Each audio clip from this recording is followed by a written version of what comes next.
네, 오늘 하나님께서 주신 말씀 보겠습니다. 마태복음 4장 1절에서 11절까지의 말씀이에요. 마태복음 4장 1절에서 11절까지의 말씀 교독하겠습니다. 제가 먼저 읽겠습니다. 그때 예수께서 성령에게 이끌려 마귀에게 시험을 받으러 광야로 가사 시험하는 자가 예수께 나와서 이르되 내가 만일 하나님의 아들이거든 명하여 이 돌들로 떡덩이가 되게 하라. 예수께서 대답하여 이르시되 기록되었으되 사람이 떡으로만 살 것이 아니요 하나님의 입으로부터 나오는 모든 말씀으로 살 것이라 하였느니라.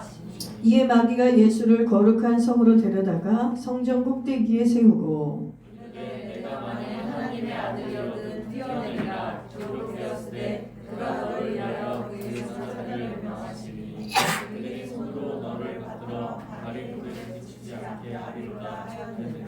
예수께서 이르시되 또 기록되었으되 주 너희 하나님을 시험하지 말라 하였느니라 하시니 마귀가 또 그를 데리고 지극히 높은 산으로 가서 천하만국과 그 영광을 보여 이르되 만일 내게 엎드려 경배하면 이 모든 것을 내게 주리라. 이에 예수께서 말씀하시되 사탄아 물러가라. 기록되었으되 주 너희 하나님께 경배하고 다만 그를 섬기라 하였느니라. 같이 읽읍시다. 이에 마귀는 예수를 떠나고 천사들이 나와서 수종드리라. 아멘. 오늘 말씀 제목 읽어보겠습니다. 제목 한번 띄워주시죠. 예, 같이 읽읍시다. 시작. 죄와 욕을 이기는 비결. 예, 오늘 마태복음 4장은 예수님께서 40일을 금식하시면서 광야에서 시험을 받으시는 내용입니다. 그런데 오늘 이 첫 절에 보면 참 흥미로운 말씀이 있어요. 마귀에게 시험을 받으시는 것을 예수님은 성령이 이끌려 가셨다고 성경은 기록하고 있습니다. 그러니까 한마디로 말하면 예수님께서 시험을 받으시는 이 사건은 하나님의 뜻이었다는 것이죠. 하나님께서 인도하시기 때문에 성령이 이끌려서 예수님께서 광야에 가셔서 40일 동안 밤낮으로 굶주리셨다고 되어 있습니다. 여러분, 여기서 예수님이 인간으로 오신 예수님이 아주 극명하게 나타나고 있어요. 우리가 40일이 아니라 하루만 굶어도 우리는 줄인 상태가 됩니다. 손이 떨리고 배가 고프고 한 3일 정도 굶으면 정신이 정말 혼미해지면서 오직 먹을 것밖에 생각이 나지 않습니다. 그것이 인간이 육을 가진 인간의 연약함이죠. 그렇죠? 그런데 예수님도 이 땅에 혈과 육으로 오셨기 때문에 예수님이 40일을 밤낮으로 금식하셨다면 예수님의 지금 상태는 어떤 상태일까요? 배고픔에 줄이셨다고 성경은 얘기하고 있어요. 굉장히 배고파하시고 예수님도 인간이세요. 그렇기 때문에 신의 모습이 아니라 지금 인간으로 금식을 한 거기 때문에 예수님 머릿속에도 진짜 먹을 것밖에 생각이 안 날 수가 있어요. 정말 뭐라도 하나 먹었으면, 빵 조각 하나라도 먹었으면, 빵 한 조각이 지금 내 생명과도 바꿀 수도 있을 만큼의 그런 절대절명의 절박한 그런 순간이에요. 근데 하나님께서는 이 순간에 시험하는 자 마귀를 보내셔서 예수님을 시험하시고 예수님이 이 시험을 통과하게 하십니다. 여러분, 히브리서 4장 15절 한번 말씀 볼까요? 지난주에도 한번 이 말씀을 읽었는데 우리 같이 큰 소리 한번 읽어봅시다. 시작. 우리에게 있는 대제사장은 우리 연약함을 동정하지 못하시리가 아니요 모든 일에 우리와 똑같이 시험을 받으시니로되 죄는 없으시니라. 성경이 명백하게 예수님이 인간이고 우리랑 똑같다고 얘기하세요. 그러니까 예수님이 40일을 금식한 다음에 받는 시험은 인간 예수로서 받는 시험인 것을 명심하십시오. 그래야 여러분이 예수님이 우리를 앞서서 또 샘플이 되어주셨구나. 예표가 되어주셨구나. 첫사람 인간 아담은 어떻게 했죠? 이 시험에서 이 죄와 유혹에서 다 어떻게 했습니까? 실패하고 말았습니다. 근데 로마서 5장에 보면 예수님께서 어떻게 오셨다 그러면 둘째 아담으로 오셨다고 나와 있어요. 예수님은 두 번째 아담으로 오셔서 죄와 유혹으로 타락해버린 인간을 구원하시는 둘째 아담 예수 그리스도께서는 인간의 모습으로 오셔서 혈과 육으로 이 시험을 통과하시는 것을 우리에게 보여주십니다. 근데 예수님이 물론 우리하고 다 똑같지만 다른 게 하나가 있어요. 시험을 받은 것도 똑같고 육체의 연약함에 휩싸여 있는 인간인 것도 똑같은데 예수님은 죄가 없으시다고 성경이 말씀하고 있습니다. 우리 인생은 죄가 있죠. 예수님처럼 인간의 모습이면 우리는 죄가 있어요. 근데 예수님은 이 죄된 우리에게 어떻게 하면 너희가 나의 피, 나의 십자가의 공로로 구원을 받은 다음에 너희도 나와 같이 나의 형제가 된 다음에 어떻게 죄를 이길 수 있는지 방법을 알려주시는 거예요. 여러분, 이 죄를 이길 수 있는 예수님의 방법은 믿지 않는 사람에겐 적용되지 않습니다. 믿지 않는 사람은 아직 구원받지 못했어요. 하나님의 자녀가 아니에요. 아직 진노의 자녀고 사탄의 종이고 죄의 종이기 때문에 오늘 예수님이 보여주신 시험을 이기고 유혹을 이기는 이 비결을 가질 수도 없고 할 수도 없습니다. 근데 이것은 뭐냐면 이제 회개하라 천국이 가까웠느니라 세례요한의 회개의 말씀을 듣고 요단강에 가서 회개 세례를 받은 자들, 다시 말하면 우리가 예수를 믿고 구원을 받은 자들이 여전히 우리에게 죄성이 있지 않습니까? 그러나 너에게 여전히 죄성이 있어도 누가 이미 승리하셨습니까? 죄가 없으신 예수님께서 십자가에서 이미 승리했다는 거예요. 그래서 너희가 예수님이 한 이대로, 이 표본대로만 하면 예수 믿는 하나님의 자녀들은 누구든지 죄와 유혹을 이길 수 있다는 것입니다. 믿으십니까? 그래서 예수님은 시험을 받으실 필요가 없는 자예요. 예수님이 하나님 자신이신데 마귀에게 뭐하러 시험을 받으시겠습니까? 지난주에 맥락과 똑같습니다. 지난주에도 예수님은 죄사함의 세례를 받으실 필요가 없다고 그랬죠. 죄가 없으신 분이잖아요. 그런데도 왜 요단강에서 세례요한이 베푸는 죄사함의 세례, 회개의 세례를 받으셨다고 했습니까? 우리 모든 인생의 죄를 지고 가신 하나님의 어린 양으로서 우리의 죄를 죄인을 대표해서 대표 단수로 자신이 죄를 짊어지는 그 죄인이 되셔야 되기 때문에 죄인이 아니신 그분이 죄인의 세례를 받으실 수밖에 없었어요. 근데 오늘도 마찬가지입니다. 예수님은 이 시험하는 자와 이 대적하는 자 사탄이 감히 예수님을 시험할 수 없는 존재입니다. 그런데 하나님의 모습으로 예수님이 시험을 받은 게 아니라 인간을 대표해서 예수님이 시험을 받으신 것이에요. 그래서 하나님은 예수님의 상태를 어떤 상태로 마련해 놓으셨냐면 인간의 가장 극한의 상태, 가장 이 죄와 유혹에 넘어지기 아주 쉬운, 정신력도 얼마나 딸릴까요? 40일을 밤낮으로 굶었으면 뇌도 영향이 가지 않잖아요. 뇌도 영양분이 가고 피가 공급되고 산소가 공급되고 영양이 들어가야 뇌가 돌아가는 거예요. 그러니까 40일을 굶으면 사람이 육체만 거의 시체처럼 되는 게 아니라 이 정신적인 상태도 굉장히 나약해지는 상태가 될 수 있습니다. 이런 가장 극한의 상태에 하나님은 예수님을 두시고 금식하게 하신 다음에 그리고 이 시험을 맞닥뜨리게 하세요. 그래서 첫 번째 시험을 보십시오. 기가 막힌 시험입니다. 그 줄인 자에게 첫 번째 시험이 3절에 보십시오. 시험하는 자, 마귀는 시험하는 자입니다. 우리를 시험하고 죄와 유혹에 빠뜨린 자죠. 그래서 마귀의 또 다른 이름 시험하는 자로 이렇게 나왔어요. 마귀가 다시 말하면 예수께 나와서 이르되 네가 만일 하나님의 아들이거든 명하여 이 돌들로 떡덩이가 되게 하라. 여러분, 이 마귀의 그럴싸한 제안을 보십시오. 여러분, 마귀는 굉장히 합리적으로 제안을 합니다. 여러분, 마귀가 몰상식하게 제안하지 않습니다. 인간의 합리와 상식을 이용해서 제안을 해요. 너는 지금 배가 몹시 고파. 그래서 너는 줄였기 때문에 먹어야 될 상황이야. 근데 너는 하나님의 아들이고 능력이 있잖아. 마치 인정해 주는 거잖아요. 너는 보통 인간이 아니야. 예수, 너는 하나님의 아들이니까 얼마든지 돌덩이가 떡이 되게 할 수 있어. 예수님을 마치 인정해 주는 것처럼 하면서 이 떡덩이 돌을 떡으로 되게 해서 먹으라는 이러한 유혹을 합니다.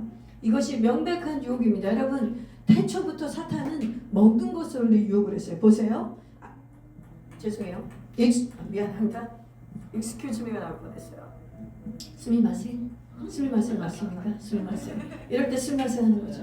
Excuse me 또는 스미마세. 예, 뜻하지 않을 때 이렇게 실례했을 때 이렇게 해야 되죠. 예, 보십시오. 태초에 보면 보십시오.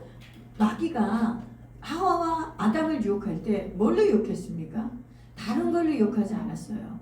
먹는 문제로 유혹했습니다. 먹는 문제. 놀랍지 않습니까? 선악과와 생명나무가 두 나무에 대해서 하나님이 에덴 동산의 나무 중에 수많은 나무가 있지만 언급하지 않았고 두 나무를 언급하셨는데 생명나무는 먹으면 계속 생명을 얻게 하는 먹어도 되는 하나님이 먹으라고 말씀하신 그런 나무예요. 그러니까 생명나무의 열매는 끊임없이 따먹어야 돼요. 생명나무의 열매는 따먹는 걸로 순종을 해야 돼요. 아시겠어요? 하나님의 말씀이 그렇게 법을 정해놨어요. 그러나 선악과는 아무리 탐스럽고 먹음직스럽고 보암직해도 먹지 않는 게 하나님의 법이에요. 그러니까 여러분 보십시오. 육체의 생명을 이으려면 입에 뭐가 들어가야 됩니까?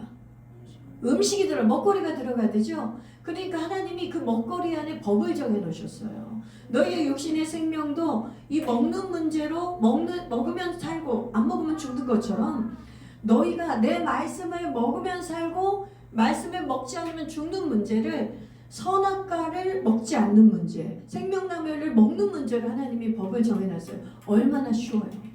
여러분 얼마나 쉽습니까?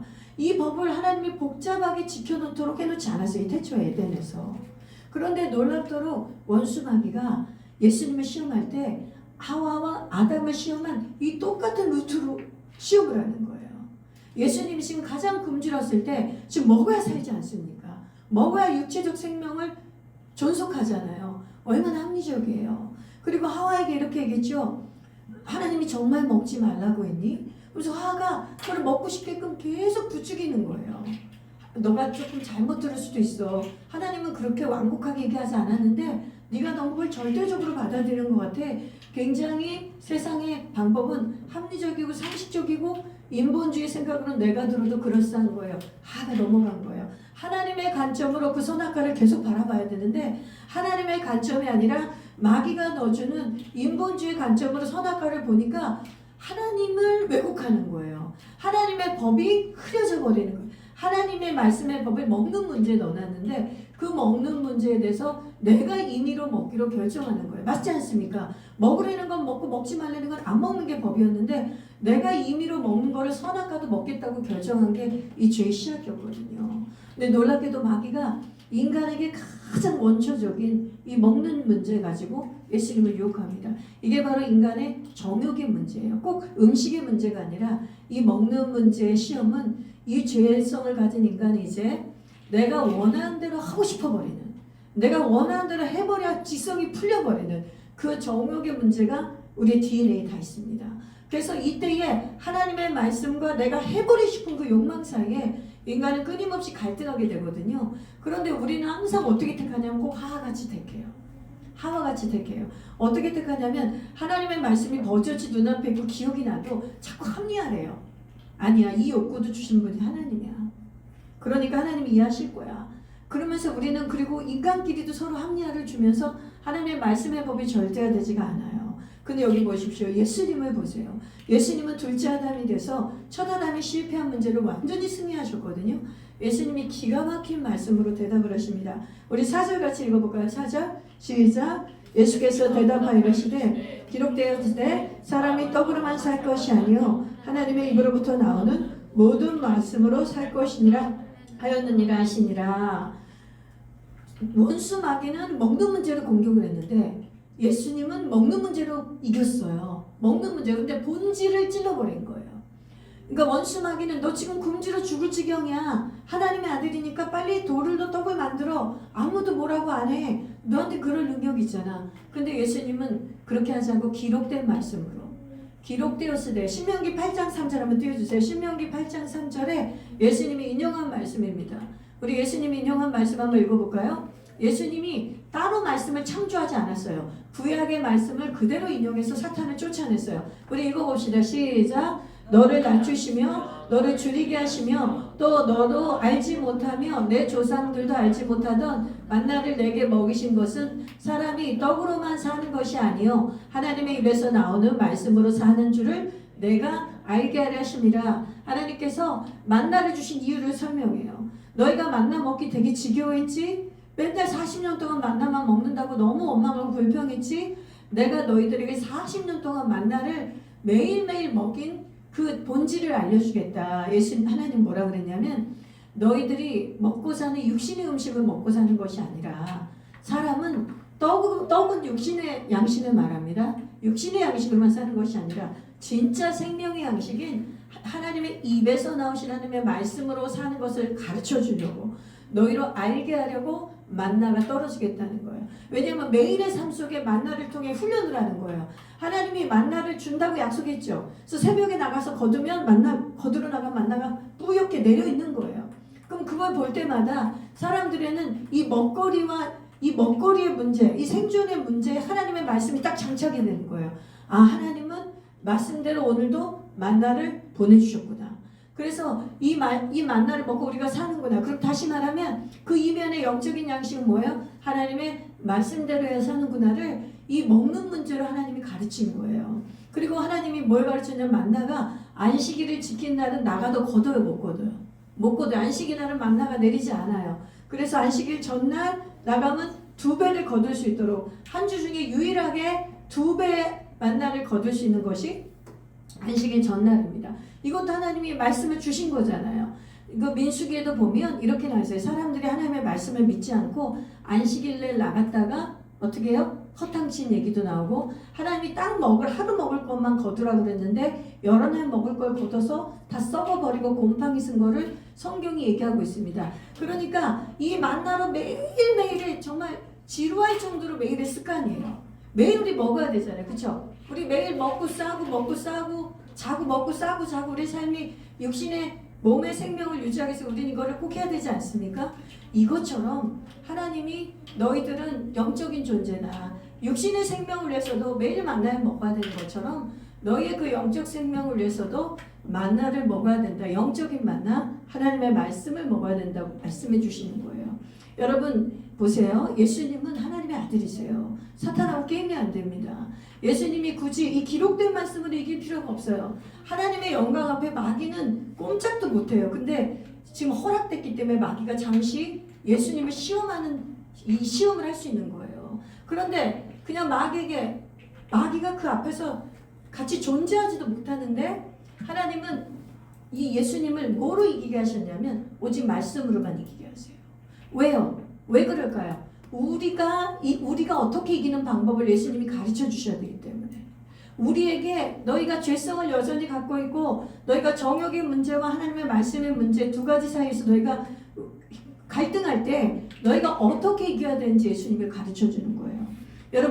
여러분도 기록된 말씀으로 이기는 방법밖에 없습니다. 믿으십시오. 여러분의 상식과 여러분의 생각으로 이 마귀의 유혹과 죄의 유혹을 이길 수가 없어요. 죄와 그 유혹의 문제가 우리에게 올 때 우리는 반드시 예수님처럼 하신 것처럼 하면 됩니다. 마귀에게 우리가 이렇게 말할 수 있어야 돼요. 내가 이 욕구를 채워도 살고 나는 안 채워도 살 수 있어.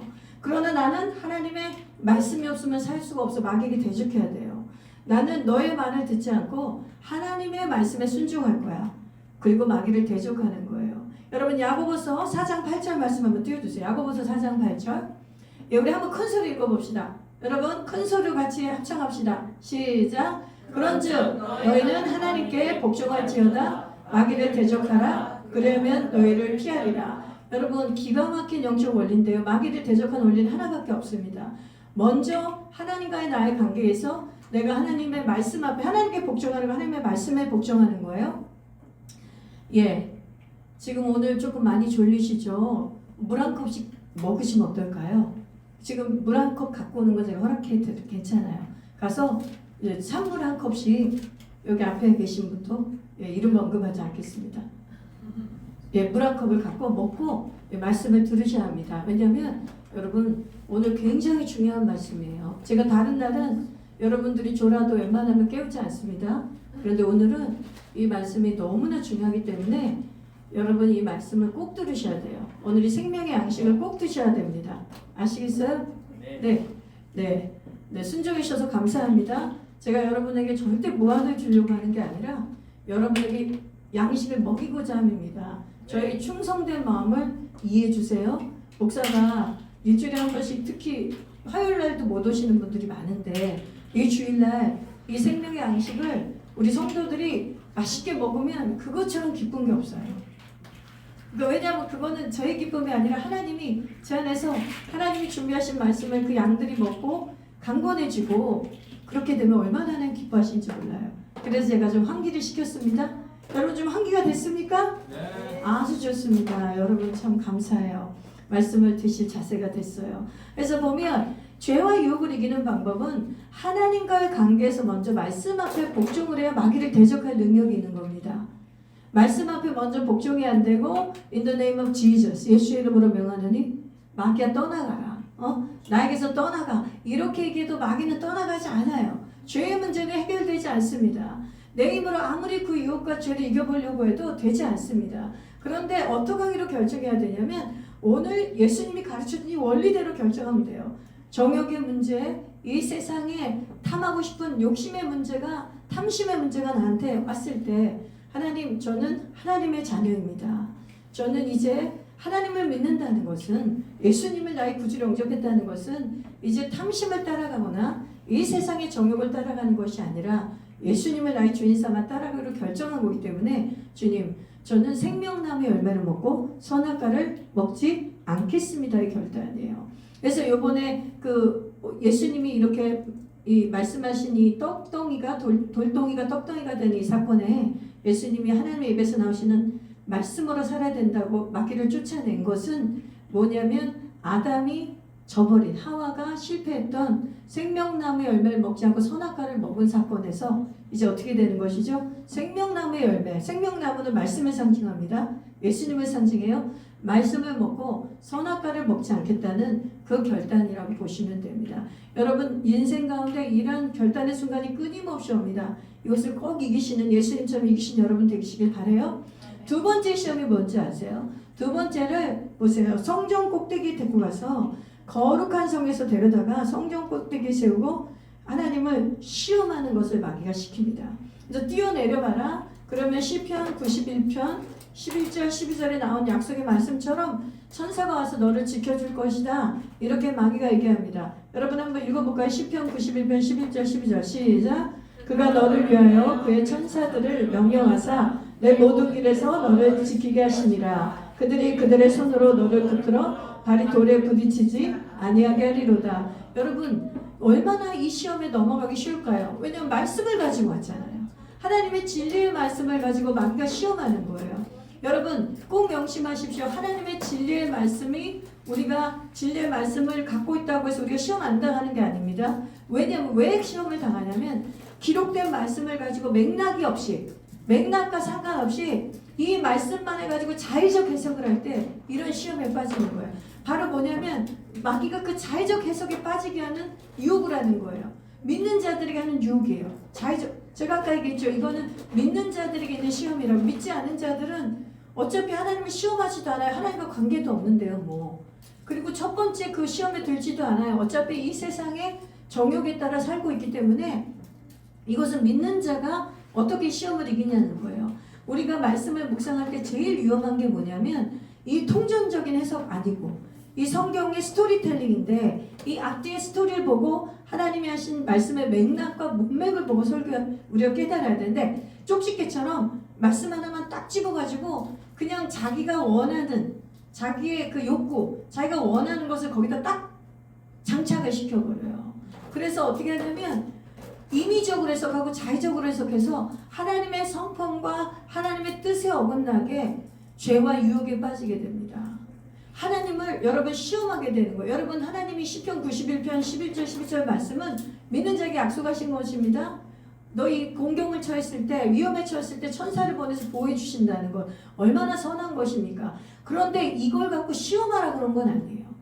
아니 지금 공경을 자기가 만들잖아요. 하나님을 시험하려고 성전 꼭대기에서 뛰어내리는 것은 하나님이 과연 이 일을 하는지 안 하는지 하나님의 말씀을 믿지 않고 시험해 보는 거예요. 그래서 공경을 스스로 만드는 그 문제를 마귀에게 넘어가면 안 됩니다. 근데 마귀가 광명한 천사처럼 와서 말씀을 가지고 와서 이렇게 우리를 유혹할 확률이 너무나 많다는 거예요. 여러분 제 주변에서도 자기 주도적인 영감으로 자의적인 해석으로 정말 미혹에 빠진 사람들이 너무 많아요. 너무 가슴이 아파요.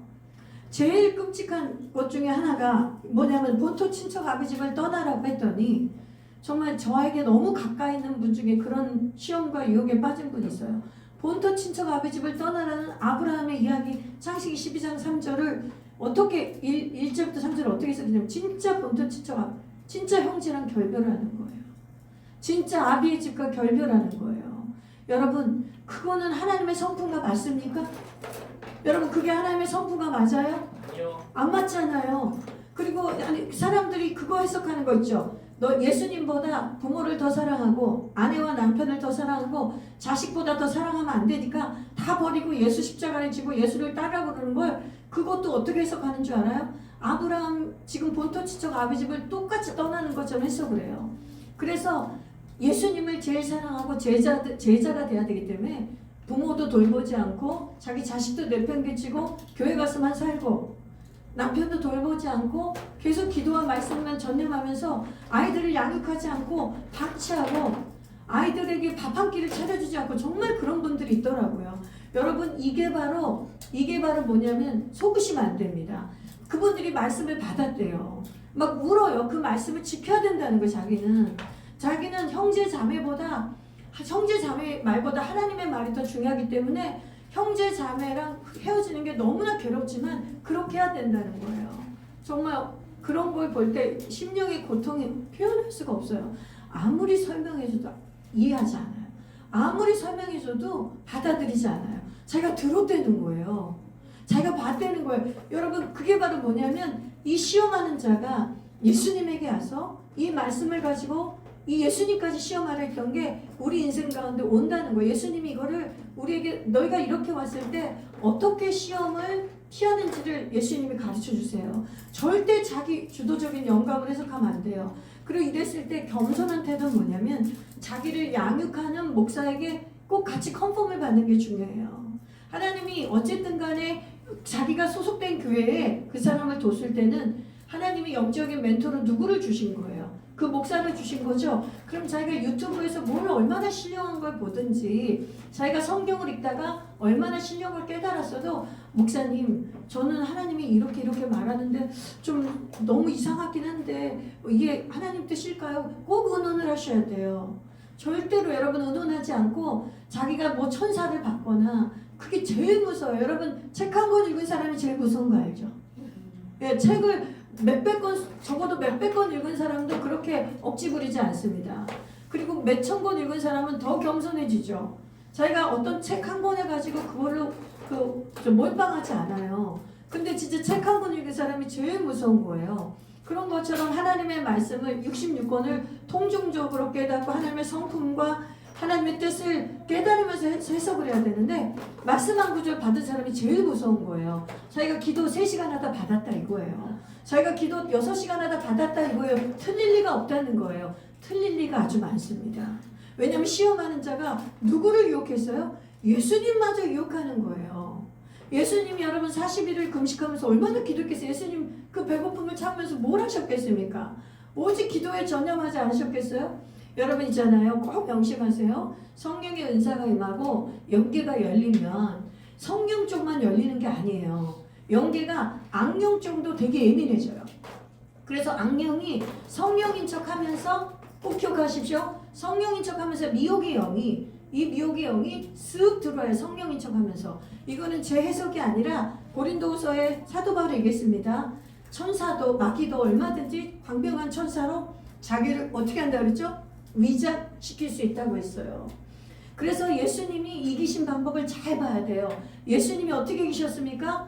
또 말씀으로 이기셨어요. 기록된 말씀 한번 볼까요? 예수님이 인용하신 말씀 신명기 6장 16절이죠. 신명기 6장 16절 우리 큰 소리 읽어봅시다. 시작. 너희가 마사에서 시험한 것 같이 너희의 하나님 여호와를 시험하지 말고. 여러분 마사에서 그 무리바 물사건입니다. 물 안 준다고 하나님을 원망하고 모세를 원망하고 불평하고 시험하면서 결국은 모세가 그때 이스라엘 백성들로 인해서 모세도 죄를 짓는 바람에 가나안 땅에 못 들어가는 그러한 역사가 있었던 곳이 마사거든요. 그러니까 저 마사 사건이 너무나 큰 거예요. 그러니까 모세가 광야 시절을 회상하면서 얘들아 너희가 가나안 땅에 들어가면 절대로 여호와 하나님을 시험하면 안 돼. 여호와 하나님은 시험의 대상이 아니야. 하나님의 말씀이 임하면 우리는 어떻게 해야 되는 거죠? 믿으면 되는 거예요. 그 말씀을 믿으면 되는 것입니다. 하와와 아담도 이 말씀을 시험하다가 타락한 것이죠. 하나님이 그것을 먹으면 죽는다고 했으면 죽는다고 믿으면 되는 거 아닙니까? 선악과를. 근데 어떻게 했습니까? 죽을까 하노라. 죽을까 하노라. 하와가 어떻게 했어요? 하나님의 말씀을 왜곡시켰죠. 죽을지도 모르는데, 그러니까 하나님은 분명히 죽어 이렇게 얘기했거든요. 너희가 내 말씀을 어기면 죽어 얘기했는데, 하와는 그걸 어떻게 왜곡했냐면 하나님의 말씀을 어기면 죽을 수도 있고 안 죽을 수도 있어. 이렇게 회색지대로 만들어 놓은 거예요. 그러면서 따먹어버리는 거예요. 시험하는 거예요. 하나님의 말씀을 어기는 거예요. 하나님을 시험해 보는 거예요. 그런데 그 결과가 어떻게 된 거죠? 마귀의 말대로 됐습니까? 눈이 밝아져서 하나님같이 됐습니까? 아니죠. 완전히 타락해 버린 것이죠. 여러분, 이 두 번째 성도의 시험을 꼭 이기시길 바랍니다. 마지막 때가 되어서 예수님이 가장 경고하신 게 있어요. 당부하신 게 있어요. 재난 때문에 두려워하지 말래요. 전쟁의 소식이 있어도 두려워하지 마라. 기근이 있어도 두려워하지 마라. 너에게 지진의 소식이 있어도 두려워하지 마라. 그것은 끝이 아니다. 끝날이 오기 전에 그 징조는 올 거야. 그러니까 그 사인이 오면 두려워할 게 아니라 어떻게 하라고요? Look to Jesus. 너는 더 예수님을 바라봐라. 오직 말씀을 붙들어라 예수님이 얘기했어요. 그러면서 미혹되지 말라 그랬어요. 이 거짓 선지자들이 나타나서 어찌하든지 간에 너희를 미혹한다는 거예요. 그럼 거짓 선지자들이 반드시 뭘로 미혹하는지 아십니까? 말씀으로 미혹합니다. 여러분, 이단이 말씀을 얼마나 외우고 공부한지 아시죠? 신천지 하나님의 교회 기절합니다. 기절해요. 말씀 연구 기절해요. 잘못된 거짓된 교리를 일단 1년 이상, 2년 이상 미친 듯이 가르쳐요. 그리고 그때 어마어마한 사랑을 쏟아부어줍니다. 그 사람들이 평생에 받지 못한 관심과 사랑과 인정과 칭찬. 그러니까 이단이 어떻게 보면 더 굉장히 뱀처럼 지루해요. 이단이. 그래서 우리 사람들은 다 사랑에 결핍이 돼 있고 인정과 칭찬과 소속감을 갖고 싶지 않습니까? 그래서 이단들은 처음에 자기 이단을 절대로 나타내지 않아요. 하나님의 교회도 그렇고 신천지도 그렇고 이상한 이단들 절대로 자기의 그걸 내세우지 않습니다. 그런 다음에 막 너무너무 사랑해주고 너무너무 잘해주면서 어떻게 되냐면 말씀을 가르쳐주기 시작해요. 그러면 여러분 생각해봐요. 그 사람이 나를 사랑해주고 그 사람이 신뢰 대상이 되면 그 사람이 입에서 나오는 말은 다 맞는 말 같아요. 그래서 그들이 먼저 뭐부터 하냐면 관계부터 형성을 해요. 마음을 사버리는 거죠. 그리고 아주 집요하고 치밀합니다. 연극을 해요. 연기를 합니다. 그래서 마치 우연히 만난 것처럼 가장하고 신천지 같은 거는 별 프로그램을 다 사용합니다. 심리학도 사용하고 무슨 센터도 운영하고 문화센터도 운영하고 사람들이 할 수 있는 모든 걸 운영해서 사람들의 관심이 접점이 되면 그걸로 일단 막 친화력을 가지고 막 이렇게 친밀감을 갖다가 이제 친해지면 우리 말씀 한번 배워볼까요? 그러면서 그렇게 접근하는 거예요. 그 다음에 잘못된 거짓된 이 더러운 교리들을 마귀의 교리들을 성경을 이용해서 그러니까 사람이 의심하지 않는 거예요. 왜냐면 그 사람들이 자기들의 책을 갖고 하면 다들 뭐라 그래요? 의심하죠. 특히 기독교인들 의심하죠. 우리는 하나님의 말씀이 성경이 경전인데 성경 같지 않고 뭘로 해요? 자기 이단 교주의 교리서를 갖고 한다거나 그러면 처음에 누가 그걸 마음을 열겠어요. 그러니까 100% 말씀으로 하는 거예요. 말씀을 가지고 완전히 잘못된 해석을 하는 거죠. 이게 바로 마귀가 예수님을 시험했던 두 번째 시험에 해당하는 거예요. 여러분, 그래서 이단에 빠진 사람이 불신자가 빠지는 거 봤습니까? 아니에요. 신자들이 빠지는 거예요. 이단은 신자들이 가는 곳이에요. 신자들이 미혹받아서 이 하나님을 시험하는 이 말씀을 먹어버리는 거예요. 자, 여러분, 꼭 이런 이단 사설이나 여러분이 자의적인 해석이 올 때 예수님이 이기신 이 방법을 꼭 기억하십시오. 하나님께 마귀에게 난 하나님을 시험하지 않을 거야. 나는 그냥 담백하게 순전하게 이 말씀대로 그대로 믿을 거야. 이게 이 이면의 의미가 뭔지 파헤치려고 하지 않을 거야. 불필요한 호기심을 가지 않을 거야. 불필요한 호기심을 갖고 불필요한 생각들을 상상력을 계속할 때 원수가 미혹하기가 너무 좋은 거예요. 그냥 이 말씀 그대로 이게 그냥 밥이에요. 밥. 이 말씀 그대로 그냥 먹는 거예요. 생명의 밥을. 그 훈련을 꼭 하시길 바랍니다. 그러면 여러분이 혹시 보세요. 이단 사설이나 잘못된 교리가 여러분을 생각을 파고들고 괴로움을 줬어도 다시 예수님처럼 하면 내가 이 말씀을 시험하지 않겠다. 하나님을 시험하지 않겠다. 하나님이 주신 말씀을 오직 통전적으로 그 맥락에 따라 깨닫고 그 말씀 앞에 순종하겠다. 그리고 여러분을 온전하게 가르치는 분들에게 그 말씀에 순종하는 훈련을 하다 보면 여러분들이 잘못된 교리가 여러분을 이렇게 세뇌한 것이 있다 할지라도 다 씻겨집니다. 믿으십니까? 다 씻겨져요. 완전히 씻겨져요. 왜 그러세요? 왜 그럴까요? 예수님이 이겼잖아요. 예수님이 이겼잖아요. 그럼 예수님이 이기신 방법으로 우리도 이 말씀으로 시험들을 마귀의 미혹을 이기시는 주 여러분 되길 바랍니다. 우리 세 번째 보겠습니다. 세 번째 뭐냐면 여기 보세요. 우리 8절 보세요. 마귀가 이제 높은 산으로 데려가서 천하 만국과 영광을 보여주며 예수님에게 한 번만 경배해라. 나에게 한 번만 경배해라. 그러면 내가 이 천하 만국의 영광을 다 너에게 주리라. 이렇게 마귀가 속입니다. 여러분 마귀가 왜 이렇게 하는 예수님을 이렇게 이걸로 유혹할 수 있었냐면 천하 만국의 영광을 누가 가르쳤죠? 아담과 하와에게서 누가 가르쳤죠? 마귀가 가르쳤어요. 그래서 세상의 권세와 이 영광을 마귀가 인간들에게 실제로 줄 수 있습니다. 이거 실제로 줄 수 있어요? 마귀가 줄 수 있어요. 사탄이 세상의 권세를 뺏어갔어요. 누구에게서? 아담과 하와에게서. 아담과 하와가 sonship 말고 무슨 십 있다 그랬어요 제가? 기억납니까? sonship 말고 kingship. 따라해 봅시다. 우리 하나님의 자녀들에게는 sonship과 읽어보세요. 따라해 보세요. sonship과 kingship이 있다. 예, sonship은 자녀의 권세, kingship은 왕의 권세예요. 그러니까 이 세상을 다스릴 kingship, 왕적 권세를 아담과 하와가 갖고 있었어요. 그게 만약에 없었다면 하나님은 창세기 1장 28절을 말씀하지 않아요. 생육하고 번성하고 땅에 충만하여 땅을 다스리라. 땅을 정복하라. 한마디로 땅을 경영하라는 뜻이에요. 이거는 권세가 있는 사람이 하는 거예요. 권세가 없는 사람은 못합니다. 이 권세를 누가 뺏어갔어요? 아담과 하와가 죄를 지음으로 마귀가 사탄이 합법적으로 뺏어간 거예요. 그러면 이 세상의 주관자가 바로 누구예요 이제? 마귀입니다. 마귀. 그러니까 이걸 가지고 이 세상의 왕인 이 사탄이 예수님을 시험하는 것이죠. 여러분 예수님을 시험했지만 예수님 어떻게 이기셨습니까? 우리 신명기 6장 13절 말씀 읽어봅시다. 신명기 6장 13절 크게 읽으세요. 시작.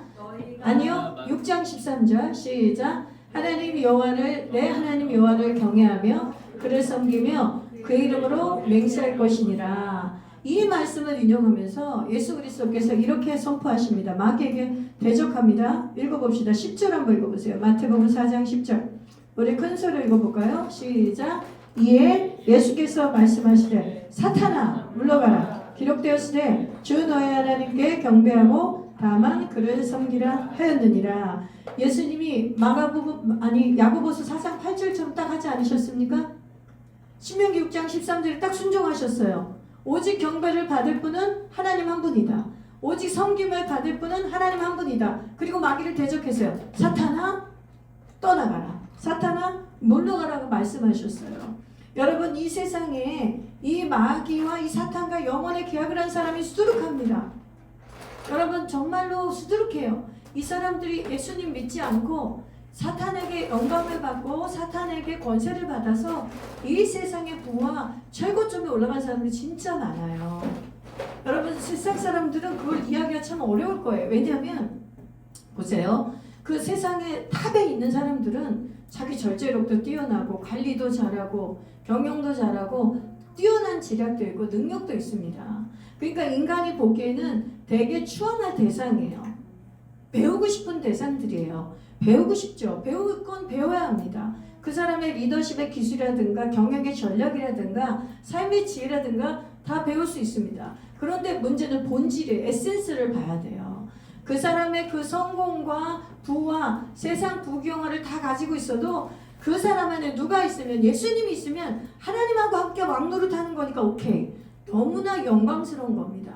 그러나 그 사람이 영광과 있고 부도 있고 명예도 있는데 그 사람의 본질 안에 하나님이 아니면 그 사람이 왕노릇하고 있는 거잖아요. 그 자기가 주인이잖아요. 자기가 왕이잖아요. 근데 영적으로 이면적으로 보면 자기와 누가 연합해서 왕이 되고 있는 겁니까? 원수 마귀가 연합해서 왕이 된 거예요. 이 영적인 원리를 우리가 이거를 알면 세상을 보는 관점들이 이제 보이기 시작해요. 내가 세상에서 잘 나가고 성공한 사람들을 우리는 벤치마킹하고 배울 수 있습니다. 이 세상에서 아무것도 배우지 말라는 게 아니에요. 그런데 분명히 그들 안에 그 중심에 그걸 가지고 하나님을 높이면 그 사람은 뭐가 된 거죠? 둘째 아담처럼 예수님과 같이 권세를 회복받아서 하나님과 함께 이 땅을 다스리는 왕적 권세를 갖고 이 세상에서 그렇게 권세 있게 권위를 갖고 사는 거예요. 근데 그렇지 않고 세상의 것으로 자기가 세상의 것이 이 세상의 만물 물질과 이 세상에 자기가 높아지는 것이 우상이 되면 그 사람의 그 본질 안에는 마귀와 연합해서 이 세상 왕국에서 그러니까 경배받고 있는 거죠. 그러니까 누가 진짜 와서 그 사람에게 경배한다는 게 아니라 우리가 보통 추앙한단 말 아시죠? 추앙. 여러분 우리가 저기 연예계 아이돌도 그렇고 스포츠 스타들도 그렇고 어때요? 셀럽들도 그렇고 사람들은 어떻게 합니까? 경배하듯이 추앙합니다. 열광이에요, 열광. 여러분 우리는 참 많이 안 가봤지만 우리는 성령 안에서 저기 찬송가만 떼창을 많이 해보지만은 우리가 아이돌 그룹이나 뭐 세계 팝 그룹들의 그 경기장 가보세요. 이거는 이 열광과 이 경배의 분위기는 어떻게 표현할 길이 없습니다. 그들이 떼창할 때 거의 실신지경이에요. 실신. 그러니까 사람이 약을 먹지 않은 사람들도 거의 약을 먹은 사람들처럼 거의 그 사람을 추앙하다 못해 거의 환각 상태 받아서 그 거의 경배하는 수준인 거예요, 여러분. 경배 맞습니다. 그래서 여러분 우리가 하나님을 경배하지 않으면 우리는 반드시 뭔가를 경배하게 돼 있어요. 내가 다른 우상을 경배하든지 나 자신을 경배하든지 우리도 막 식스팩을 만들고 초콜릿을 만들어가지고 배를 다 들이대면서 그 프로필 사진 하나 찍어보는 게 왜 그래요? 아니 그렇게 하면 사람들 난리나 인스타그램이나 뭐 페이스북에 올려봐요. 사람들이 추앙해주죠. 어떻게 하셨어요? 방법 알려주세요. 뭐 멋져요, 멋져요. 여러분 그게 다 달리 말하면 경배의 언어입니다. 당신을 추앙하는 거예요. 인간은 첫 죄를 지을 때부터 어땠어요? 하나님과 같이 되고 싶었잖아요. 그래서 우리의 본성 안에는 추앙을 받고 싶어요. 경배를 받고 싶어요. 누군가에게 칭찬을 받고 싶어요. 누군가에게 그래서 자기의 기념비가 자기가 영광이 드러나면 그게 너무 우리의 존재감을 주는 거예요. 그런데 예수 믿는 우리들한테도 그게 여전히 남아있는 거예요. 그러니까 사탄이 우리가 갖고 있는 그 본질만을 지금 건드리는 거예요. 인간 안의 죄성의 본질을. 그러니까 근데 예수님 뭐래요? 경배받지 않겠다는 거잖아요. 예수님이 인간으로 지금 뭐죠? 시험을 받으신 거기 때문에 예수님이 부활하신 다음에 경배를 받으셨죠. 당연히 경배를 받으시죠. 예수님 부활하신 예수님 경배를 받으시죠. 근데 부활하시기 전에 예수님은 선하다고 하니까 왜 나한테 선하다고 하냐? 선하신 분은 저 우로우신 아버지 하나님 한 분밖에 없다. 오직 하나님만 높이세요. 인간으로 오셨을 때 예수님은. 그래서 그 예수님은 시험을 받으실 때도 나는 하나님만 경배하겠다는 거예요. 나는 마귀를 경배할 수 없다는 거예요. 우리에게 가르쳐 주시는 겁니다. 여러분 우리가 우리 자신이 경배받고 싶고 우상에게 경배하는 것 그것을 하나님이 너무나 아시기 때문에 그 본성을 예수님의 이 마지막 시험을 통해서 우리에게 가르쳐 주시는 거예요. 그럼 우리는 담백하게 그냥 거기 예수님처럼 이 말씀을 이겨버리면 되는 거예요. 성경에 하나님만 경배하라고 했어. 그럼 나는 하나님만 경배할 거야. 난 사람을 섬기지 않을 거야. 여러분 우리가 사람을 사랑하고 사람을 많이 의지하다기보다는 보면 어떤 현상에 빠지냐면 사람을 경배하는 것까지는 아니지만 하나님에게 드려야 될 신뢰를 사람에게 주는 유혹에 많이 빠져요. 예, 하나님께 신뢰를 드려야 되는데 저는 그것도 이 세 번째 유혹의 유형이라고 생각합니다. 우리가 경배까지는 아니어도 우리가 오직 신뢰할 분은 하나님밖에 없거든요. 나에게 내가 그토록 사랑하는 그 사람도 하나님 주신 선물인 거예요. 그 선물인 그 사람을 사랑하고 섬길 수는 있지만 그 사람이 경배의 대상은 아니에요. 경배의 대상은 아니에요. 아멘. 그 사람이 흠모의 대상은 내가 사랑하지만 예수님처럼 흠모할 대상은 아니에요. 그래서 우리가 가까운 관계에서 이런 시험이 올 때 우리는 예수님처럼 이겨야 돼요. 나는 오직 하나님만 경배하겠다. 하나님을 섬기겠다. 그러나 아까 두 번째 시험 같은 그런 오류에 빠지면 안 돼요. 하나님만 경배하고 하나님 섬기기 때문에 가족을 다 끊어버리고 하나님의 성품에 위배되는 정말 어마무시한 끔찍한 그런 일들을 하면 안 되는 거죠. 그래서 여러분 예수 믿는 게 참 쉽지 않습니다. 예수 믿는 게 쉽지 않아요. 그러나 성령에 이끌려서 시험받은 예수님은 승리했어요. 성령에 이끌려서 예수님은 광야에 이끌려서 시험도 받았지만 성령에 이끌려서 기록된 말씀으로 승리해 버리셨어요. 우리도 마찬가지입니다. 우리 삶 속에 우리 삶에 시험이 꼭 이렇게 세 번만 오겠습니까? 절대 아니죠. 이거는 그냥 대표적으로 우리 인간이 받을 수 있는 시험의 통로를 하나님이 예수님이 대표 단서로 해주신 거고요. 우리 인생에서 시험은 너무너무 많습니다. 여러 종류가 시험이 있는데 여러분 세 가지 시험이 있어요. 성경에서는 다 그냥 시험이라고 나오는데 영어에서는 영어 성경에서는 정확하게 명확하게 밝힙니다. 트라이얼이 있어요. 트라이얼이 뭐냐면 시련과 고난이에요. 내가 예수 믿는 사람이나 믿지 않는 사람이나 죄악된 세상에 살기 때문에 시련과 고난은 계속 있어요. 문제가 계속 일어난단 말이에요. 문제가. 그런 시련이 성경에서 시험이라고 하고 그 다음에 또 하나의 시험은 템테이션이에요. 유혹. 이거는 시련과 고난이 아니라 내가 나의 본성, 아까 정욕의 문제, 우리의 죄의 문제가 내가 하나님 말씀 앞에 순종하지 않고 죄를 택해버리면 템테이션, 죄에 이끌려서 유혹에 이끌려서 죄를 짓게 되는 그 템테이션, 유혹의 시험이 있습니다. 그 다음에 세 번째 시험인데 뭐냐면 테스트가 있어요.